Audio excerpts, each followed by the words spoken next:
University. Welcome back. Beda buku session bersama kita. Saya Ratih dan Sasa dan Ilham dan Arman. Oke, kita akan melanjutkan bedah buku yang berjudul Nunci. Nah, kali ini kita sudah di bab 6 yang akan membahas tentang andalkan kesan pertama.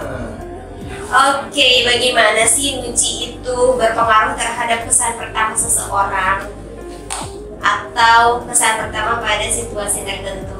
Jadi saya tertarik pada perkataan si William Shakespeare. Dia bilang seperti ini, dunia ini hanyalah sebuah panggung dan semua lelaki dan perempuan hanyalah pemeran. Mereka punya pintu keluar dan pintu masuk masing-masing, dan satu orang terkadang bisa memainkan beberapa peran. Seperti contohnya, saya langsung otak saya berjalan seperti contohnya adalah seorang ibu. Seorang ibu itu bisa memainkan beberapa peran, bahkan bisa memainkan peran banyak sekali. Dia bisa, kalau di rumah dia bisa menjadi guru, bisa menjadi guru, dan kalau di pekerjaan dia itu bisa menjadi tulang punggung keluarga. Itu bahwasannya dia bisa memainkan banyak peran. Ibu bisa menjadi sosok di keluarga kita. Contohnya kalau udah berumah tangga, kayak seperti saya udah berumah tangga, saya tidak bisa gimana ibu menggendong anaknya tuh udah setiap hari ya, ini nggak capek, tapi kalau yang laki gendong kenapa cepat capek gitu. Itu yang tingkat pemikiran nggak bisa ini pokoknya. Ke wanita itu benar-benar harus, dan lelaki itu juga nggak bisa seperti kayak ibu lah sosoknya, nggak bisa. Makanya lelaki itu butuh pendamping, lelaki untuk saling melengkapi, menutupi kekurangan satu sama lain, dan untuk bisa membesarkan anak-anaknya sama-sama saling mendidik, ngajarin tentang kehidupan gitu. Oke, langsung aja ya, nggak usah ditanyakan lagi. Kalau misalkan dari saya yang berhubungan dengan kita sambungin aja sama perkataan dari Mas Arman. Apa sih terkaitan antara ibu dengan yang kita bahas, ya, dibahas dengan Nunci? Keterkaitannya dilihat dari perspektif kedua, ya. Perspektif pertama kan kita bisa menggambarkan ibu itu seperti seorang superhero yang bisa apapun, bisa jadi seorang sosok ayah, bisa jadi guru, bisa jadi pelayan, dan apapun sebagainya. Tapi keterkaitan dengan Nunci dari perspektif kedua adalah, yaitu kita bisa menggambarkan sosok ibu itu seperti apa sih, gitu, dari kita melihat dia setiap hari, gitu. Contoh kedua itu bisa kita lihat dari rekan kerja kita sendiri, ya. Rekan kerja kita seperti apa sih? Kita juga bisa menilai dari cara berperilaku, cara berbicara, dan bagaimana cara bekerja. Itu perspektif dari mengandalkan kesan pertama, gitu.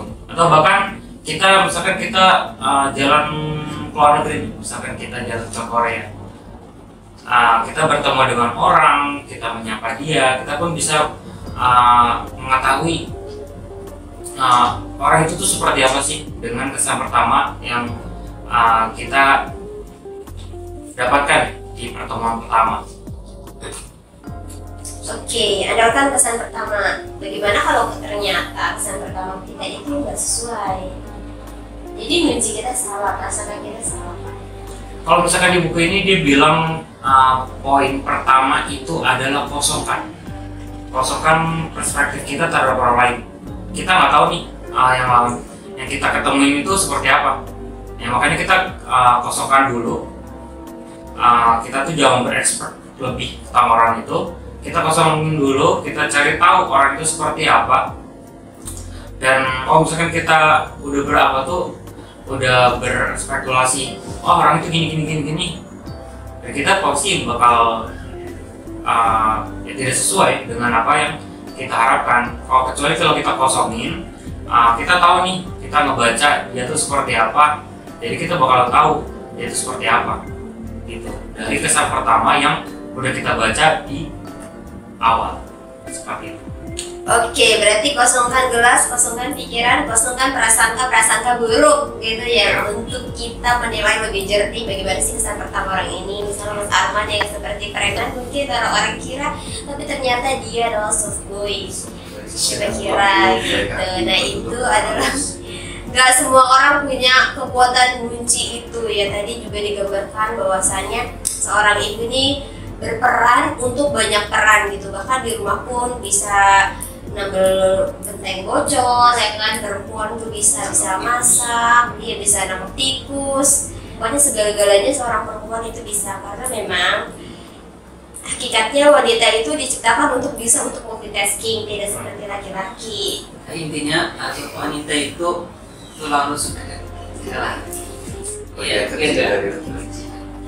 nggak? Betul. Oke, ini kita jadi bahas wanita dan tulang rusuk ya. Nah kemudian untuk mengunci ini kan berarti andalkan pesan pertama. Nah after mengosongin pikiran kita akan prasangka yang buruk itu, selain itu ada apa lagi sih?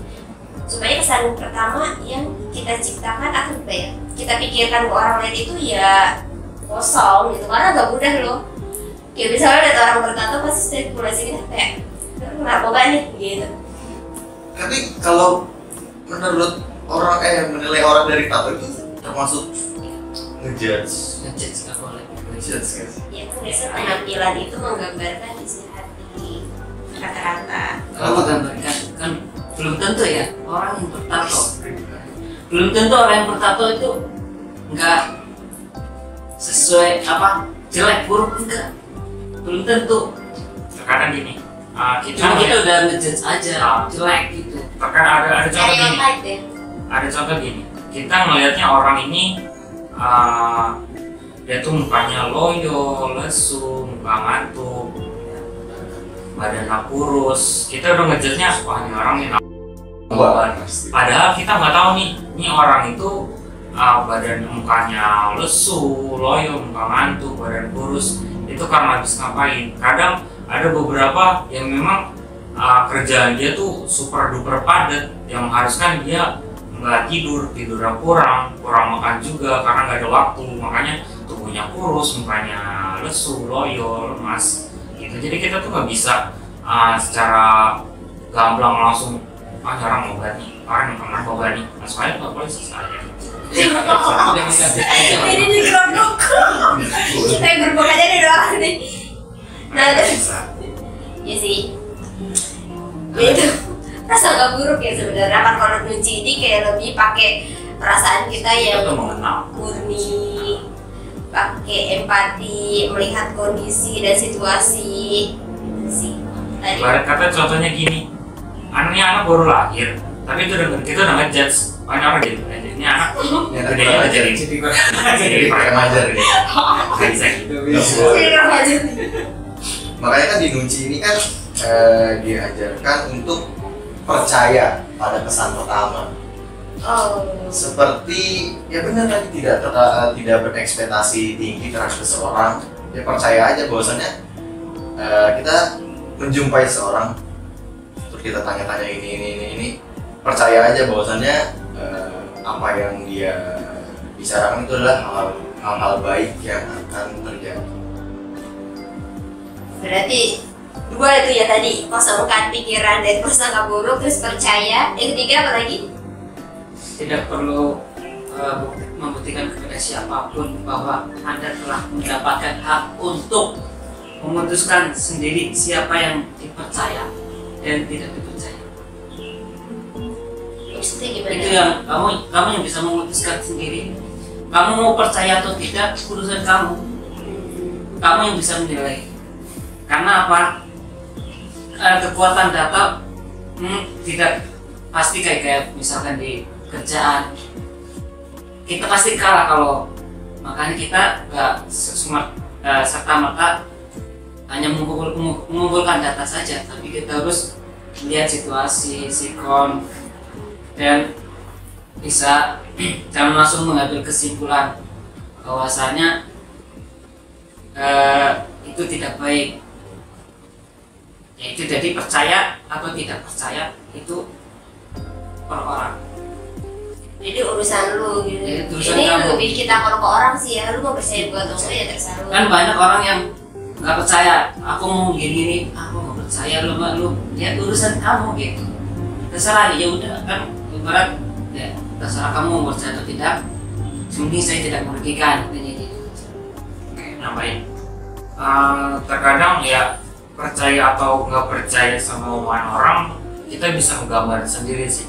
Terkadang ya orang ngomong A, tapi dari omongannya itu jika lakunya itu ya B gitu. Jadi memang seharusnya kita tidak selalu percaya 100% sama perkataan orang gitu. Karena dari sikap dia aja menggambarkan itulah dia. Ya lagi jadi pegang apanya? Kayak gini Cak. Tindakannya. Kenapa jadi jakun sih? Jadi semua orang sebenarnya yang dipegang adalah tindakannya ya, karena kan omongan bisa lidah kita bisa bersilat dengan manis gitu kan, kalau lidah tidak bertulang. Jadi itu ya, jadi ini memang ternyata kunci pada bab andalkan apa sih? Pesan pertama ini sangat tip gitu. Mungkin ada lagi nggak selain itu? Ada satu lagi. Ini kan dari tadi kita ngebahas bagaimana kita menilai orang lain. Dan di buku di bab 6 ini ada satu materi itu, percayalah pada kesan pertama. Ya, yang dimana materinya ini kita itu ini bukan dari perspektif kedua ya, tapi dari perspektif kita sendiri. Kita tuh harus percaya dengan diri sendiri. Ya. Bisa dibilang kita jangan melebih-lebihkan apa yang kita punya. Ya, jadilah diri sendiri, karena kalau misalnya melebih-lebihkan ya itu bukan kamu. Gitu. Jadi ya kita normal aja, kita bergaya seenaknya kita, bergaul senyamannya kita. Jadi jangan terlalu dipaksakan. Ibarat kata kita adalah misalkan kita tuh ngefans nih sama seseorang, yang dimana orang itu perilakunya bagus, kadang itu sikapnya bagus, dan kita tuh terkadang kita mencontoh hal itu gitu. Jadi sebenarnya itu tidak bagus sih, karena ya kita punya jati diri sendiri, kita punya karakter sendiri, yang dimana itu jadi nilai plus sendiri buat kita gitu. Baik buruknya sikap kita ya itu, dan terkadang kita harus mendengarkan kalimat orang lain. Kalau misalkan yang buruk-buruk ya boleh kita ambil itu buat koreksi diri, ya. Yang buruk-buruknya kita simpan, tapi jangan jumawa, jangan menaikkan diri kita. Kalau kita tuh orang nggak baik, malah bisa jadi seperti itu.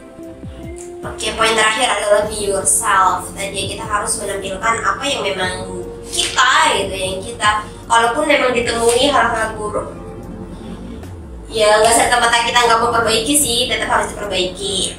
Tapi ya tetap be yourself gitu. Nanti kalau misalnya bukan mertua nih, Mas Asep sama Mas Arman, be yourself ya.